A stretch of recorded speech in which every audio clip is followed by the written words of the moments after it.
एक हमारे अंदर एक बोलते हैं भंवर, भंवर जी। जो हाँ जी, गोल-गोल बिल्कुल। ऐसा घूमता है। गोल-गोल घूमता है, ठीक बात है। तो नदियों में ये सब सारी चीज़ें उछाल मारता है। हाँ जी। गेंद जहाँ पे गिरा, वहीं वो रुख ले लिया और वो सीधा नीचे आ गया। हाँ जी, गुरुजी। और अब नीचे नीचे खींच आ लेता गया, है बिल्कुल। हाँ, नीचे जी। आ गया। अब इन सभी को दिमाग देना पड़ता है, इनके सवाल का जवाब देना भी बहुत ज़रूरी है ना। हाँ जी, गुरुजी। तो वो नीचे आ गया। नीचे आ गया तो कालिया नाग ने दबा दिया सीधा, अपने जी। पूरे शरीर के बीच में। जी, गुरुजी। पूँछ से दबा दिया। अब उसे मालूम है कि भैया कोई ना कोई शिकार आ जाएगा। अब कालिया जी। नाग को पता ही नहीं था कि शिकार आने वाला कौन है। जी। तो कृष्ण ही जाते हैं। जी। गेंद आप देखा होगा, सीरियलों में भी देखा होगा, तो गेंद उसके पूँछ के बीचों-बीच में रहता है। जी, गुरुजी। अब हम देखें, अगर हम बताएँ, तो गेंद उसके फन के नीचे दबा हुआ है, जी। जो जिस तरह से खड़ा है, जी। यहाँ दबा हुआ है। जी। जो हमारी दृष्टिकोण है, उसकी बात बता रहे हैं। जी, गुरुजी। जब कृष्ण गए वहाँ पे तो वो सोचा कि चलो ठीक है, शिकार आ गया, इससे आज मेरा काम हो जाएगा। जी। तो उसने बहुत कोशिश किया। उन्होंने बोला कि देखो हमें आपसे कोई मतलब नहीं है, वो मेरा एक बॉल आया है यहाँ पे, वो मुझे दे दो, गेंद जो है मेरा दे दो।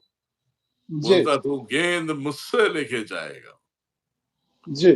जानता भी है तू कहाँ पे खड़ा है, अब यहाँ से जा पाएगा ये सोच। जी। तो 20 पे 20 छोड़े जाता है। अब कृष्ण तो माया भी तो सबके बाप है, वो कहाँ किससे फँसने वाले। जी। उन्होंने उसकी नौटंकी वहीं सुधारा, जब चिल्लाने लगा छोड़ दो मैं यहाँ से चले जाऊँगा। रगड़ दिया वो सब, पोछी पकड़ के जी। सीधा उसे उसी तरीके से। तो उसकी रानियाँ हाथ जोड़ने लगी, भैया अब छोड़ दीजिए, माफ़ कर दीजिए। तब वो बॉल लेता है, फिर बोलता है कि अगर मैं इस नदी से मैं निकलता हूँ तो लोग मुझे मार डालेंगे। जी।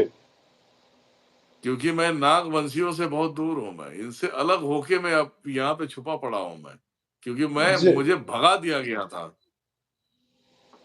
ये बातें तो शायद इन इन लोगों ने सुना नहीं होगा, आपने भी सुना नहीं होगा।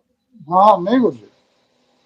मुझे भगा दिया गया था, इसीलिए मैं इस सरोवर में डूब बैठा था, यहीं से अपना पालन-पोषण कर रहा था, अपनी जान बचा के बैठा हूँ मैं यहाँ पे। जी।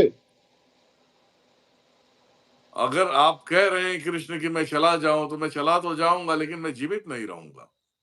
जी। मुझसे भी भयंकर-भयंकर लोग हैं यहाँ पे, जी। जो मुझे निगल जाएँगे, मेरे पत्नियों का दुर्दशा हो जाएगा। तब कृष्ण कहते हैं कि आप इतना मत सोचो।